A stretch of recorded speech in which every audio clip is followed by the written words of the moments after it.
I think I'm going to be the guy that has a pen while we podcast.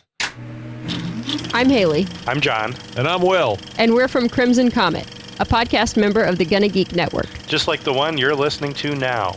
The opinions expressed are those of the individual host. Check out other podcasts at GonnaGeekNetwork.com. And get ready, because geekiness begins in 3, 2, 1.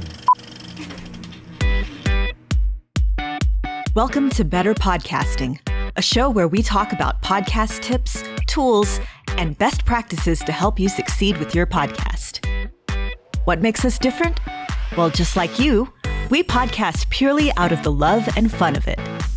Podcasting is our hobby, and we recognize that it's yours too. We always encourage your questions and feedback, and you can find all of our contact information at betterpodcasting.com. Here's your host for the show, Stephen John Drew and Stargate Pioneer.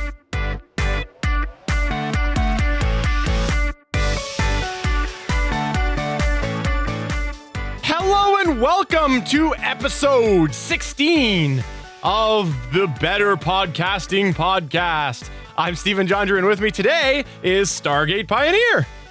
How can you not get jazzed up for better podcasting while listening to that? That is awesome. I love that music. Yeah, and you know, we've talked about it before. We tend to record this on a Friday. I love that music on a Friday, on a Tuesday, on a Wednesday, whatever. But I most importantly love it on a Friday as we're about to record because I love it. It's fun. It is. And we're 16. We can drive now. Let's go out and party. Woo!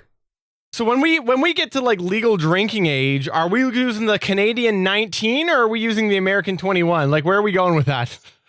Well, you know, since I'm well above double of whatever that is, I think we're cool to celebrate whatever you want to. And I might have a little sip of something, and hopefully I won't end up going to the hospital. Because for those of you listening to Better Podcasting or watching Better Podcasting, you don't know, I've recently found out that, yes, I am allergic to alcohol. It does nasty things to me. It's not just a hangover, folks. I end up breaking out and have problems breathing and that sort of stuff. So I cannot imbibe. I have nothing against alcohol. I cannot imbibe. So, so all I have for my fun is better podcasting. Woohoo! I have a similar condition. You know how you said you break out when you have alcohol? I break dance when I have alcohol.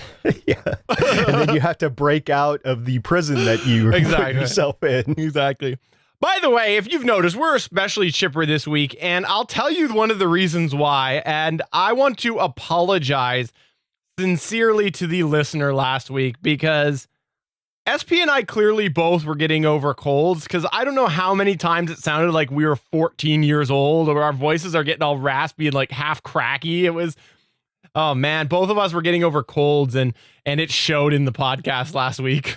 My voice just dropped. It came out of nowhere. I was like, "Oh my gosh, what the heck?" Yeah. And there was some editing. We did take some of that out, so you might have not have noticing me go in the middle of saying something. It was great.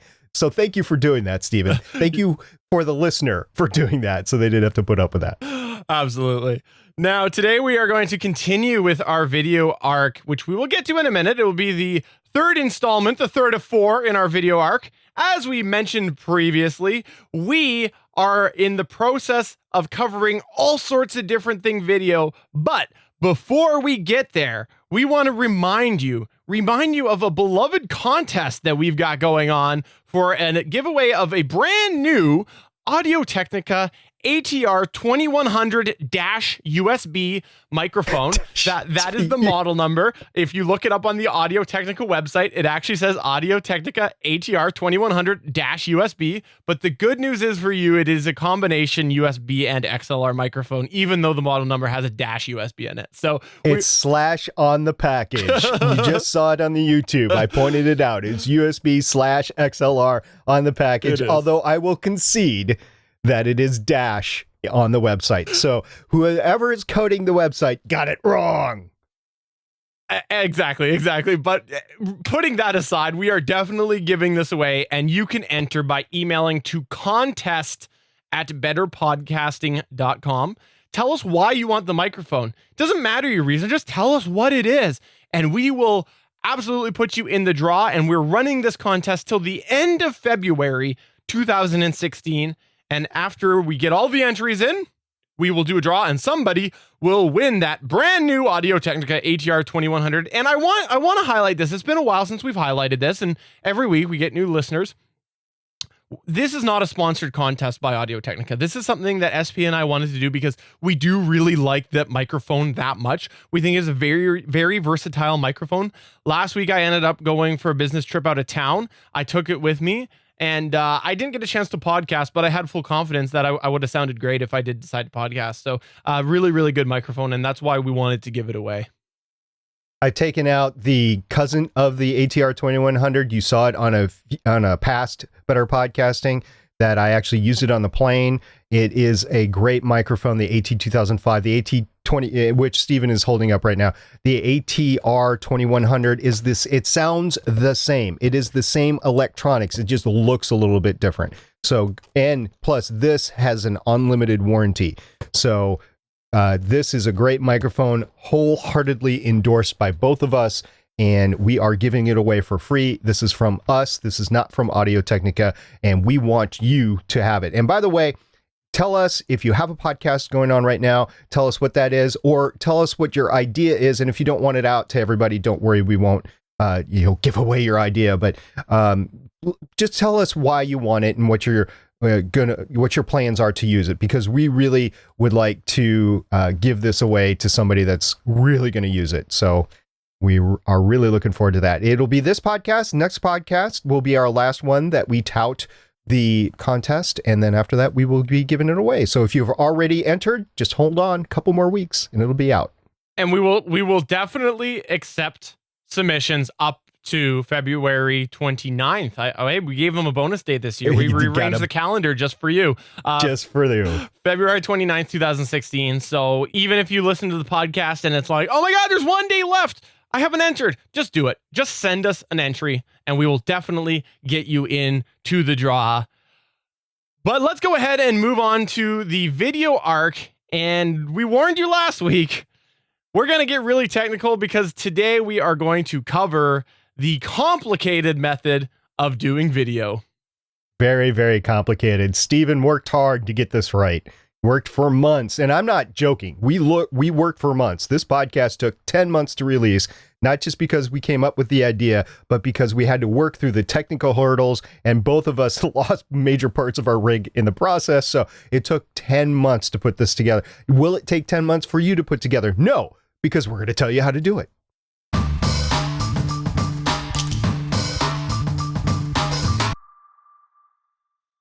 Alrighty, as SP said, I spent a long time trying to get this method to work, and I want to go and preface this entire segment. This is the complicated method that I use, and there are many other similar sort of methods and ones that are a hell of a lot more advanced than what I do. So we just wanted to talk about the one that we have experience with because we are hobby podcasters, and this is a method that has proven to be within reach of us who are hobby podcasters.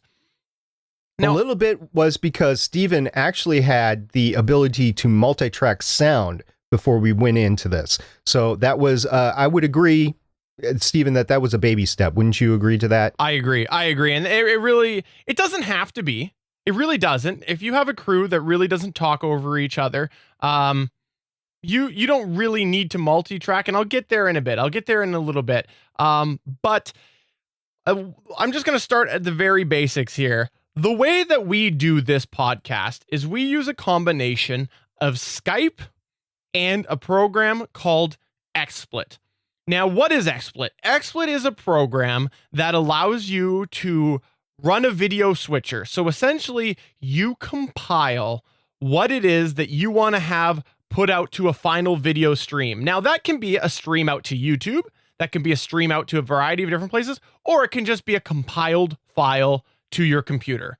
So with us, what we chose to do, because we really like the quality of Skype, we ended up deciding that we are going to primarily use Skype to communicate because it was a very good balance of video quality and audio quality. And audio quality is something that while we do in the process of doing this podcast, and I'm also talking a little bit about the GonnaGeek.com podcast, because that's another one that I do a video show for, we end up all doing the double ending recording. Now, what that is everybody all records their track locally, and you compile it when you are editing the podcast or the video, whatever it is.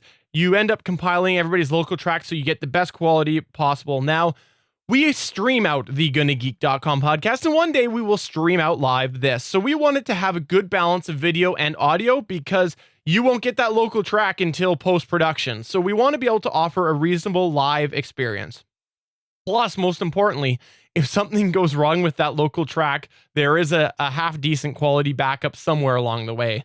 Now, how does this work? I touched on it before. Essentially, the way that Skype works is in order to have multiple sessions captured by this program of XSplit. So right now, if you are looking at YouTube, you would see a picture of SP and myself. Now, I'm going to go and switch it over here to SP and me and a session of SP's gear. So right now on the screen, you've got 3 windows. SP is coming to me. He's sending me 2 different video feeds. One is of him from the front. One is of him over the shoulder showing his gear. So what has to happen in order for me to actually show all of these on screen? I need to get 2 Skype connections from SP. So we're going to use our imagination. We're going to pretend that this is the GonnaGeek podcast and the over the shoulder is actually Chris Farrell, who was on the show a couple episodes ago. That's usually where he is anyway. He's peering right over my... He's a creeper. Exactly. Yeah. So I've got these multiple sessions coming into my house, and I need to be able to capture them, tell this program called XSplit in order to capture these windows separately. Now, the unfortunate thing about it is you actually have to have it on a separate Windows desktop. So essentially, you can't just layer the Skype connections. That's how I originally want it, where I would just have one window and everybody's all layered and tell XSplit, capture SP, capture Chris, capture that. It doesn't work that way. You actually have to separate them out. So now I'm going to flip over to a shot that actually shows what I've got going on right now, which is my over the shoulder. And I'm sorry, just with the lighting conditions, it is a little bit washed out, but you'll be able to make it out. You'll see that I have 4 windows going on. On my there's 4 windows, essentially 2 on the top, 2 on the bottom. On the first one here, which is the bottom left, is my main window, and I'll show you an actual capture in a minute, but it is essentially running XSplit as well as my show notes. So it's got both of those there. On the right, the lower right, you can actually ignore that. That's just a backup recorder. And I'm actually just going to shut that off just for illustration purposes, because this is complicated and I want to make it as easy as possible. So pretend that monitor doesn't exist, because I don't really need it in the setup that I've got going on right now. If you look at my top left monitor, you're going to see that SP is up in the top left monitor right now. And then on the right is the over the shoulder shot of SP. So I've got 3 windows. We'll ignore that 4th. We've got 3 windows going. One is my main control of the computer. The other is SP via Skype full screen. And the third is SP over the shoulder, which we're pretending to be Chris on the other. So 2 different Skype sessions running on 3 different monitors. So how do you put it all together?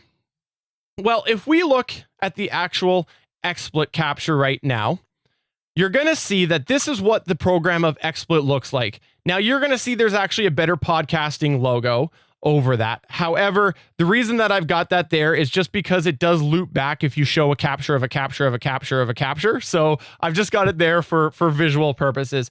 And you're going to see that in XSplit, you can go and tell it, what are you capturing? So right now, you'll see that if I scroll down, there's desktop 1. I'm telling it to capture desktop 1, which is the window of XSplit.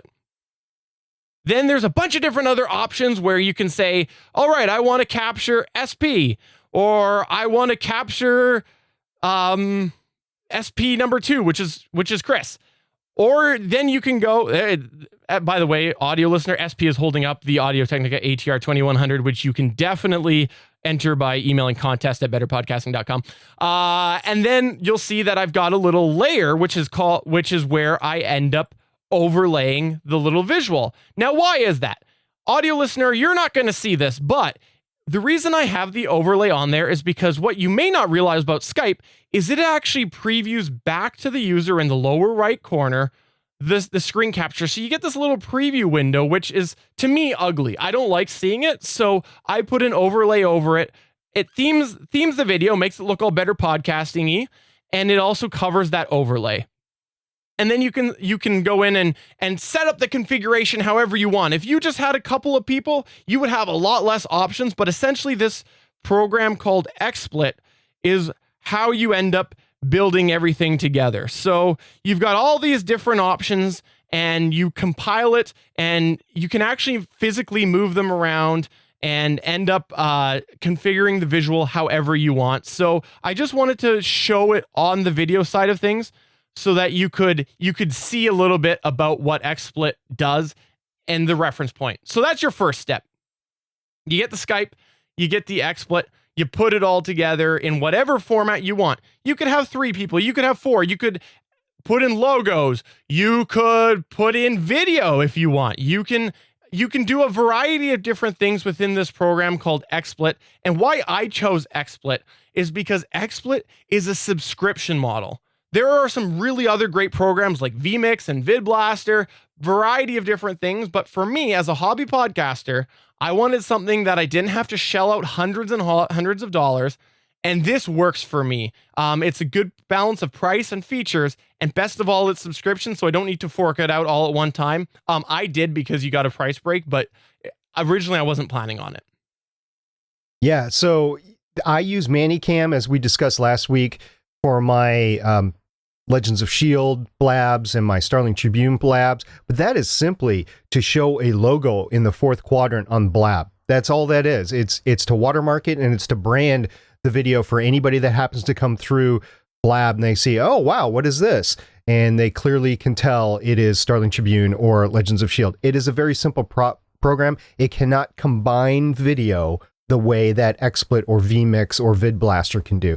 So those are more advanced, and a lot of gamers have used a couple of those programs like XSplit and vMax to stream their video games or capture their video games so that they can throw it on YouTube later as well. So it is a very versatile program. It's been around for a while. It has been upgraded over time. I have used the free version very briefly just to try to see what's going on. And then I've also used a open broadcast software program to do screen captures to make videos, instructional videos for other GonnaGeek network members on how to edit a little bit better or how to enter into blab or stuff like that. So there is a variety of different programs available, but we did some research, and the 2 that we would recommend the most right now in the early part of 2016, if you wanted to look into them, is XSplit and vMix, but we're not saying those are the only 2 options available. No. So I know I got really technical about XSplit, but and it might have been a little hard to follow there for the audio listener, but I wanted to go over it really quickly to set it up here for the video viewer as well. You can go over there if you want to hop over and see what I was showing you there. So essentially think of XSplit as the thing that allows you to set up the visual that you want. Now, there's another side of things when you get complicated and you get multiple Skype sessions. It's audio, because what you need to realize is that every sound card that every session of Skype that you have going is going to need a separate sound card. Now, why is that? Because here's the thing. If SP is connected with Chris on separate Skype sessions, you have to be able to send back the audio to the individual, but without their track. Because if I took SP coming into my house and I sent everybody mixed together through an audio mixer and I sent it back to SP, he's going to get an echo of himself and there's a delay. So that's going to get really annoying really quick. I actually don't think you'd be able to podcast doing it. You would talk like that. It's really, really bad when it happens. You kind of trip over yourself. So you have to be able to remove that individual, and that's where you get into audio mixers. We talked a little bit about it in the previous hardware arc. If you have any questions about audio mixers, reach out to us, but essentially you need to have an audio mixer to do what I'm doing, because that's the other component, is separating the audio tracks so that you're only sending back to the person what everything except for them. So okay. Do you have a better way to describe it? Go ahead, SP. Two quick things. First of all, what you see from me right now is actually through multiple computers. I have 3 computers that are actively working now, and I could probably use some of my mobile devices as well. But my main computer is capturing what you see right now, which is my frontal face. It's the front-looking camera. The other camera that you saw earlier was a side-looking camera, and that is actually going out through my older laptop, and that is you see it on. We're showing on YouTube the 3 split screen, and the second camera is going through the third laptop. The second laptop, or the first laptop, is really where I should be capturing it, but we're not doing that right now. And so I have 3 cameras available to me, and it's 3 separate computers. I'm not actually, because we ran into some driver issues because they're all running Windows 8 or Windows 7, and they're all Logitech C920s, and we've run into some driver issues before. Steven's found a way around that, but you still can't, it's funky how you control the cameras and that sort of thing. So the way Steven does it, you have to go through the same computer. So all of his cameras that you just saw were through his one computer. It's streams that are going through his computers. It's separate sessions of Skype. It's separate cameras that are running on his main computer. Now, the other thing that I wanted to say is he's saying you need multiple sound cards. Yes, you do. What is a sound card? Let's define a sound card. So a sound card is either the main audio off your motherboard. It is like a PCMI card that's actually that you insert into the motherboard itself, or it is a USB audio interface like a Griffin iMic or a Behringer UCA 202 or 222. So that's the sort of thing that we're talking about for a sound card. Basically, my mixer, and Steven is holding up his Griffin, his coveted, by the way, I might add, Griffin iMic that he got for Christmas. The mixer that I use, the Mackie Pro FX 16V2, that is basically going into the computer as a sound card because it's going in USB. If you have a Zoom H5 or H6 that is you're using as an audio interface to go into your computer, that is a sound card. So that is the 3 types of sound card: a USB into the computer, a actual physical card that is plugged into your motherboard, PCI and then your card. PCI card, or a motherboard has what is called onboard sound. So that is what we're talking about with sound cards. Yeah. Great point, SB. Great point. And that's something that essentially you need a way to send the audio out. So I know I'm going to keep saying it through this. We're getting really technical, but people are asking, so there's no other way to do this episode but get technical. So you've got your XSplit, you've got your multiple windows, which, by the way, I should pause here and highlight for a second. Although I have these different screens, it isn't necessarily something that I would actually have to do all of them. You can get a little creative. Most monitors have DVI and VGA, or VGA and HDMI. That is a type of connection. If you've ever looked at the back of your monitor, often the DVI is white, and then the VGA is blue.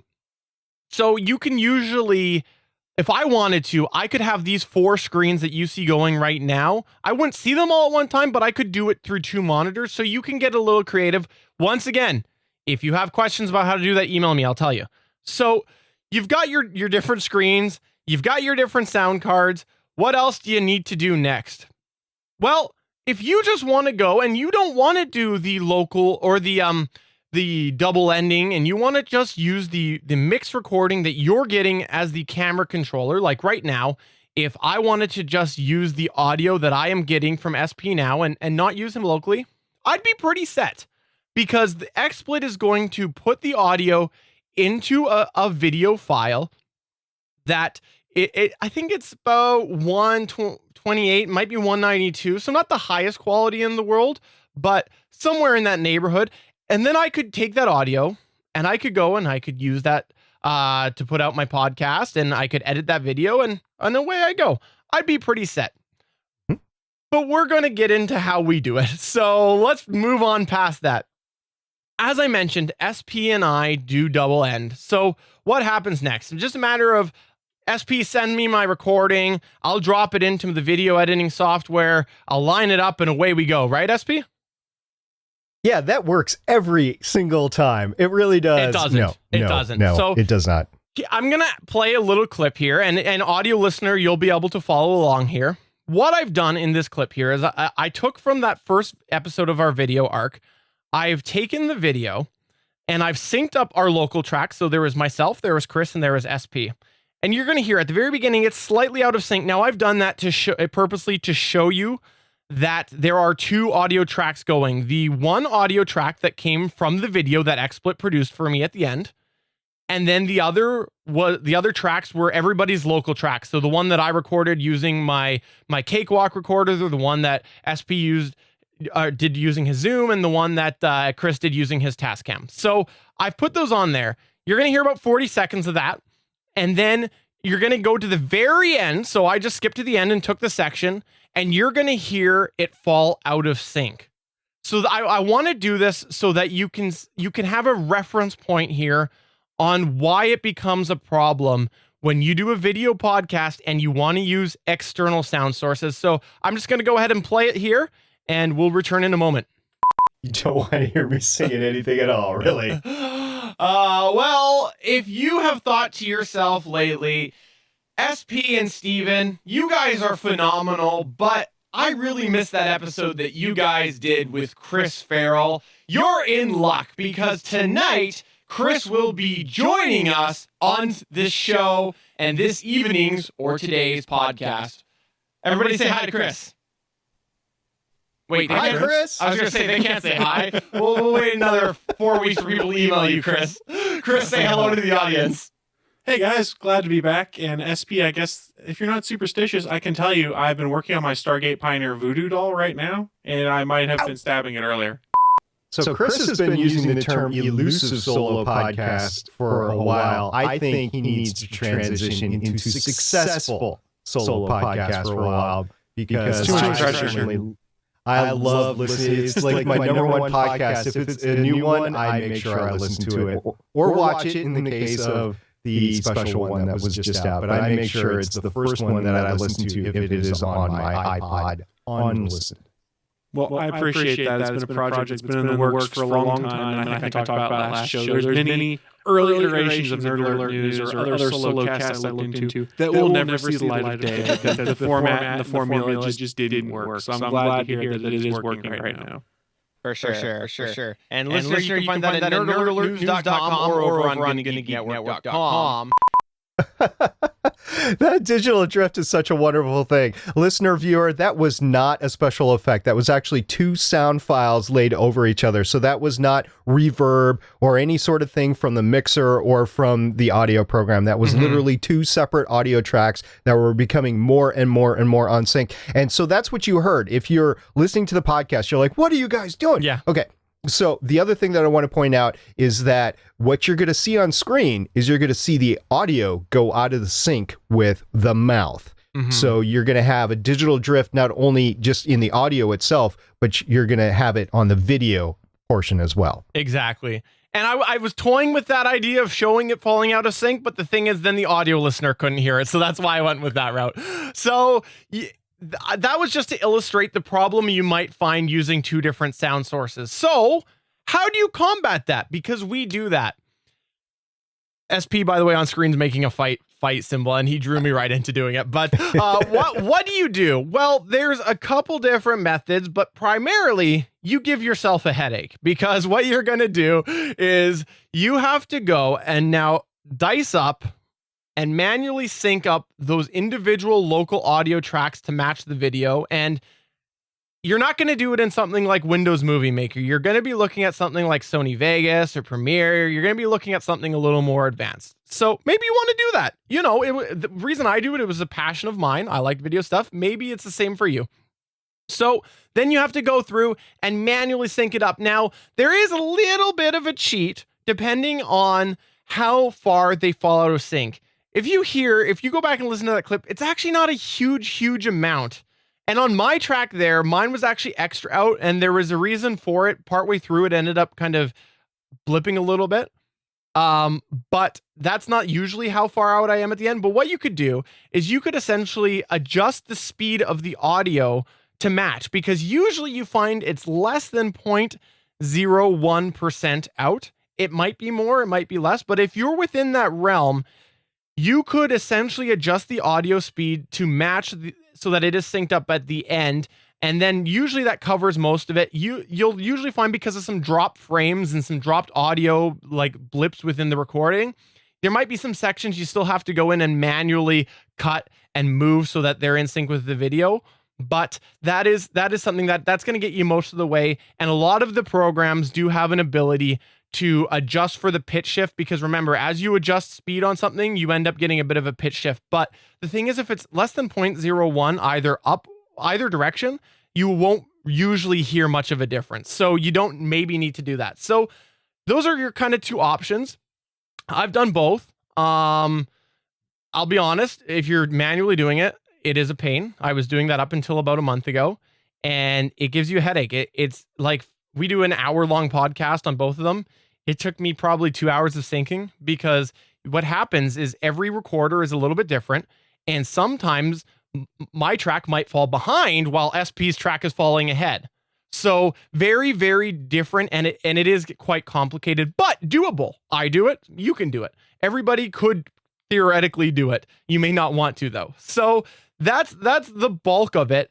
And then we talked a little bit about it last week, which was, you also, if you use an audio software, maybe you use Audacity, maybe you use Audition, maybe you use any of these other pieces of software, you're probably used to applying certain post-processing, maybe a noise removal, maybe some EQ, maybe Gmax. There's some different things that you do. Usually your video software does not have that. So what you probably have to do, and this is where it gets super complicated, once you have it all lined up in your video software, you'll probably have to go and export the audio and bring it into your audio software, process it, save it, and then bring it back in. I don't want to go any further than saying that, just because it is such a technical episode. And if you have questions on that, email me. But essentially you have to round trip the audio out of your video software to your audio editing software, and then back to your video editing software, so it's processing. So you can do it, but it's complicated. So obviously we do that here. My recommendation for you, if you're thinking about doing a video companion and you get yourself a really decent computer, or a decent computer and a decent connection, if you're already using Skype or Hangouts on Air or Blab Audio, don't local track. Don't local track. Stop where I said to stop and use the built-in XSplit audio, because that's going to be as good as you're using already. If you're just ripping Hangouts on Air audio now, but you want to take your video to the next level, just do that. Use the XSplit recording, and it's going to save you a hell of a lot of time, because right now it's essentially what you're getting. Right. So I do that, and on Legends of S.H.I.E.L.D. and Starling Tribune, if I have to bleep somebody, I have to pull the audio out. I have to bleep them or cut out the swear word or whatever, and then sync the audio back in. And so the Blab sound and the Hangouts on Air sound are pretty good. They're combined, so you can't separate anybody, but they're pretty good as it is. So if that's what you're using, go ahead. I actually like to take out the over talking. I like to take out keystrokes. I like to take out trains, woo that go by. And that does happen on Legends of S.H.I.E.L.D. If you've listened to it, you know the live recording. And so I take that out. So I will emphasize this again. In order to do video, you have to have a good processor. You have to have good bandwidth. We talked about it last week, and it is just something that you're going to have to deal with. Mm-hmm. Now, the last thing that I want to touch on is the hardware specs, because I do think that is very, very important here to talk about. When you do video, your draw on your computer exponentially goes up. So when we do this podcast, I hover somewhere in the neighborhood of 50 to 60% CPU usage. Now, that is using an Intel i7 4790, which is a very modern processor. when I do the GonnaGeek with 4 different people, I hover somewhere in the neighborhood of 65-75% CPU, and I have a pretty decent video card. So the video card is another thing you're going to need pretty good of, but maybe you do it already. Maybe you're a gamer. If you're a gamer, you might have a better machine than I do. There's a very good chance of that, more than likely. So you might be set for it already, and then you're just a matter of getting XSplit and some extra, maybe a sound mixer or something like that. You might be like 50-60% of the way there already, or maybe more. So it is doable. It's just very complicated, as we've emphasized today. Now, why do I do that? I said it before. I love video, and I really, really like the product that we get. It's fun for me. I enjoy being able to just switch and do whatever I want to do, and go over. I'm sitting here hammering on the Switch, realizing I'm hitting the wrong button. But I like to be able to put out a little bit better video show than we would get on Hangouts on Air or Blab. But you could maybe do a little bit of a mix of the two, and maybe we'll talk a little bit about that next week. Yeah, sounds like a plan. I'm sure we filled everybody's brain up right now. They're like, oh, I can't take anymore. And like you said before, Stephen, if viewer, if you have a question, please don't hesitate to get back with us. And by the way, we probably have something to talk about this week, don't we? For sure, we do. We do. Should we talk about that in a sec here? Yeah, let's go do it. Maybe we should do Better Podcasting Download first. Okay. All right. Welcome to this week's Better Podcasting Download. Alrighty, so in this week's Better Podcasting Download, SP has dug up a very, very interesting article, I would say. Yeah, on January 4th, a gentleman by the name of Stephen Henn posted an article, quote unquote, why I left NPR. Now, I don't want to get into the political ramifications of that or anything, but there was some interesting information that was given in the article. First of all, the graph that is in the article says declines in listening to Morning Edition among all ages under 65. And before I go any further, Stephen Henn actually was a contributor for technology for NPR and Planet Money. So that's what he's talking about.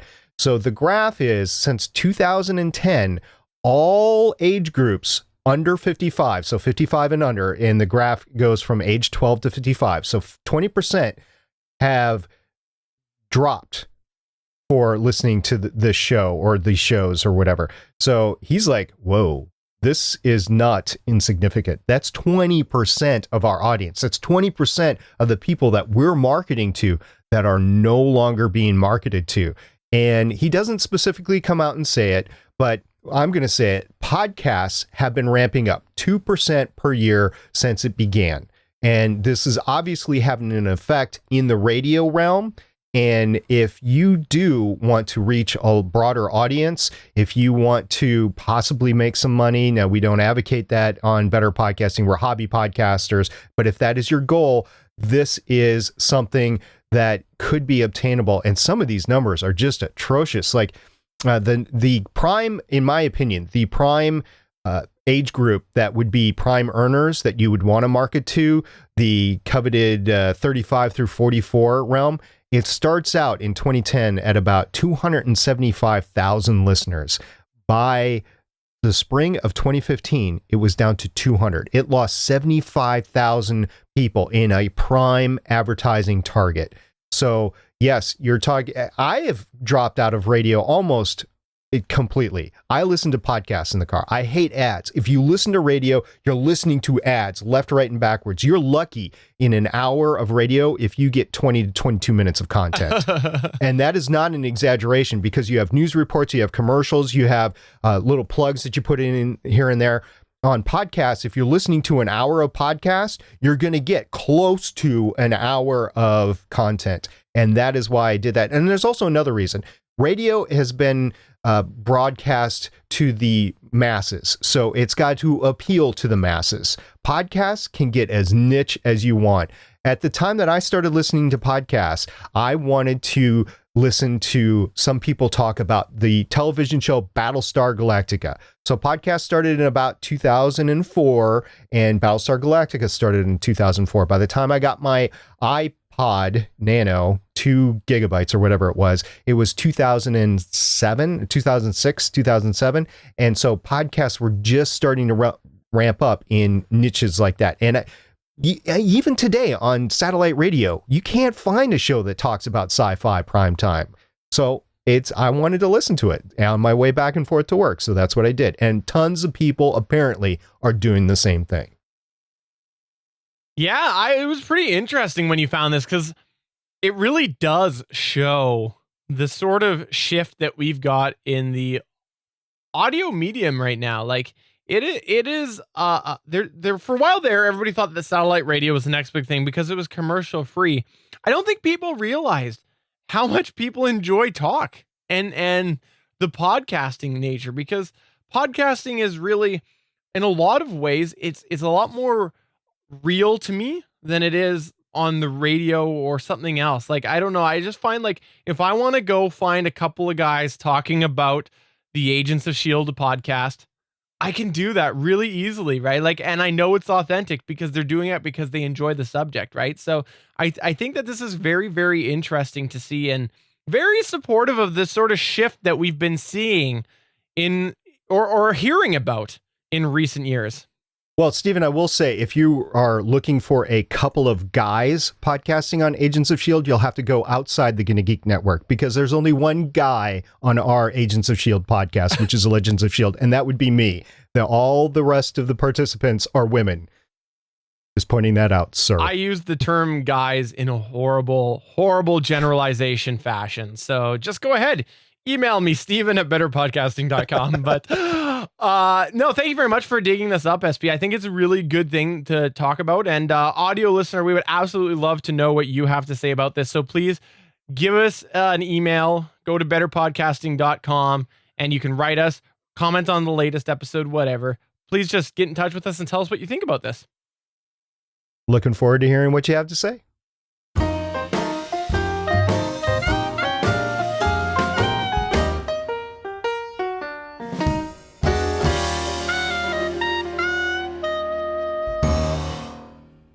All right, so hitting up the Better Pod back this week, we had another message from Brian Hurley. I feel like you need that now, Brian. You're a regular contributor to the Better Pod Pack section, so thank you very much. So Brian Hurley asked a little bit about web hosting. Now, web hosting is something that you might be thinking, but this is a podcasting podcast, right? You might be a lot closer than you think, because while you may have your own media host like Libsyn or Podbean or whatever, you might also want to set yourself up a website. So what are you going to do? Where are you going to do it? He was asking whether or not we had any recommendations. He'd mentioned a couple specific, and here's the thing. Web hosting, I've been doing a lot of web stuff a lot longer than I've even been podcasting, and the web hosting business is an interesting one for a couple of reasons. Number one, the offerings, while often similar, can vary on a lot of levels. For example, one host might have, they might all advertise it as, let's say an example, unlimited bandwidth, unlimited storage space, unlimited this, unlimited that. What you find is that there are certain resource caps.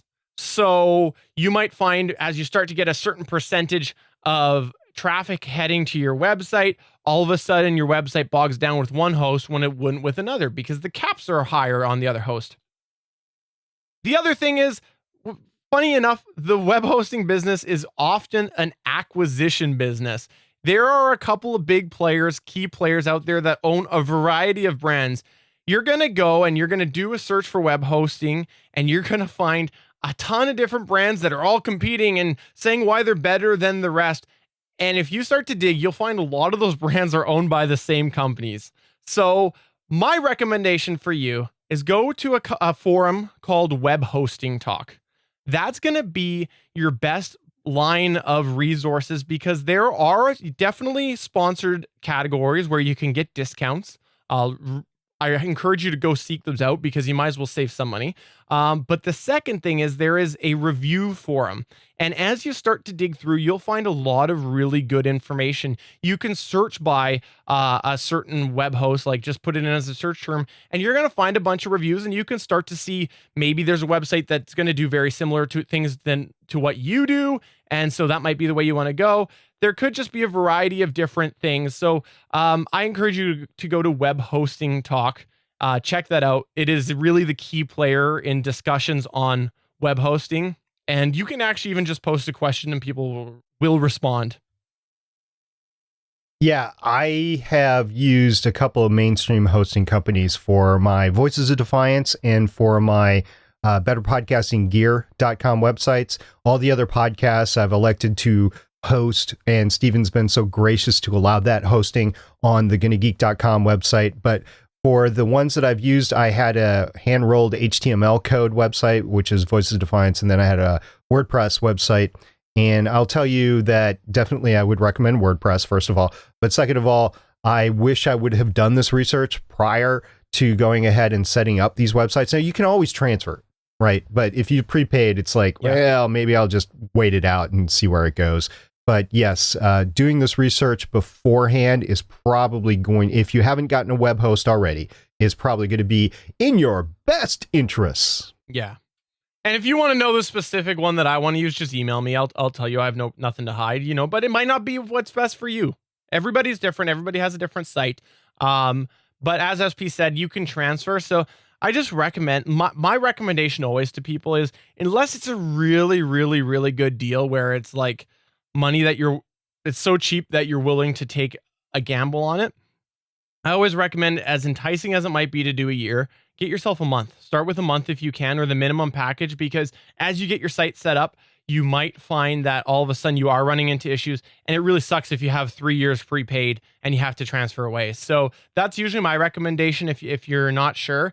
But it might be like, I know Black Friday deals, there's always things on there, and sometimes it's so cheap that you're just like, whatever, I'll just chance it. It's a hell of a deal for 3 years. If I lose it, I lose it. So use your discretion, but if you're really unsure, that's my recommendation is start with the 1 month or the 3 month thing.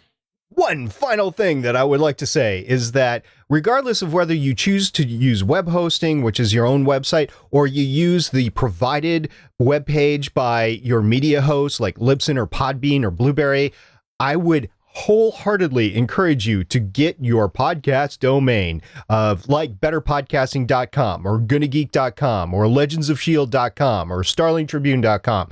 Get those domains and then point them at wherever you are. Yes. So if you're using the Libsyn page, like I could point legendsofshield.com to my Libsyn webpage if I wanted to. Yep. I don't do that. It's pointed to GonnaGeek. But yes, you want that domain because you never know.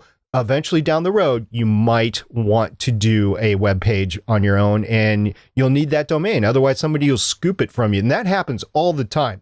Even if you mention an idea of a domain on a podcast, your listeners are going to be like, oh, I'm going to get that. That sounds like really cool. And then they want to scoop it from you and do it themselves, or they want to try to sell it to you later at maybe a profit. Yeah. Okay. Yeah. So just warning you, don't ever say a web domain on the air unless you actually own it. Exactly. Exactly. But that is going to go ahead and take us to the end of Better Podcasting 16. Before we do close, I just want to go over something that SP and I touched on last week. And I'm not going to get into all the details, but SP was talking about statistics. And we've talked about reasons why you might want to look into them. And I just want to say that this past week, SP's statistics helped me find something very interesting about the GonnaGeek site. And I wouldn't have noticed it if it wasn't for SP looking at his statistics. So while you don't want to obsess, it can sometimes every 10 minutes. Exactly. No. Sometimes it can provide you some very valuable information. And I just wanted to, on the podcast, say thank you very much for that, SP. You bet. For a guy that obsesses about stats about once a day. Thank you very much. Alrighty, so that is going to take us towards the end of episode 16. But before we do, there's one last thing that SP is going to cover. So yes, absolutely. There is one more thing we need to cover today, and that is on March 18th at Chicago at the C2E2 convention. Myself will be hosting a podcast panel about everyday podcasting, but I won't be hosting it. I will just be a panelist. What?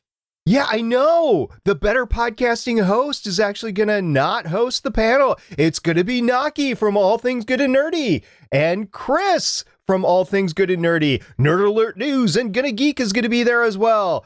Cody Goff. Yes, I just did say Cody Goff. And Cody that is from Goff from Game Life Balance US is going to be there. And Willie from All Things Good and Nerdy is going to be there. We're going to have a stacked panel, and right now we are working on a surprise 6th panelist. Ooh.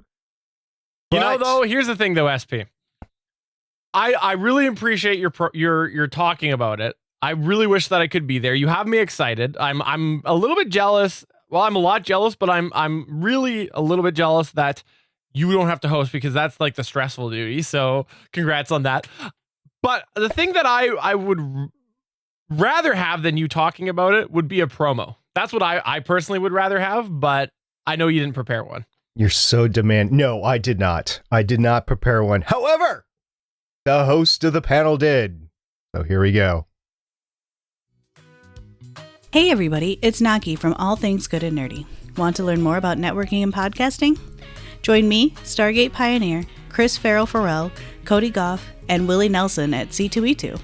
We'll be having a panel in the workshop room. We'll be talking about podcasting for your everyday life, as well as the benefits of being on such an awesome network like GonnaGeek. Stay tuned, we'll have more details coming soon. We just wanted to let you know that we'll be there. Come high five us and have a great time. See you later.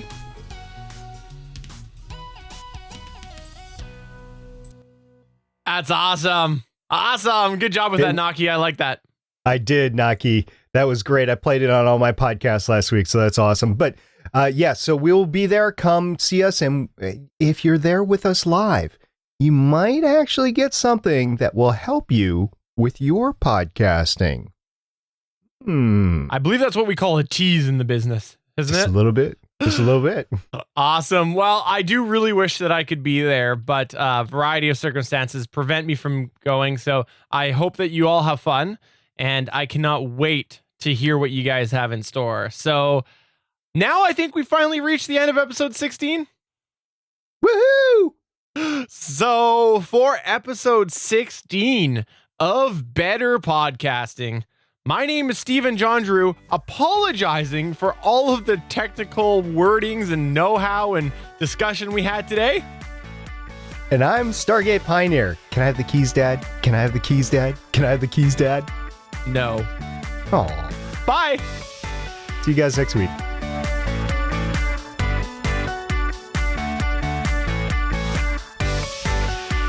Thank you for listening to another episode of Better Podcasting. We want to hear from you. You can find all of our contact information at betterpodcasting.com. If you like the show, please consider giving us a 5-star review in iTunes. Thanks for listening, and we will see you again next week.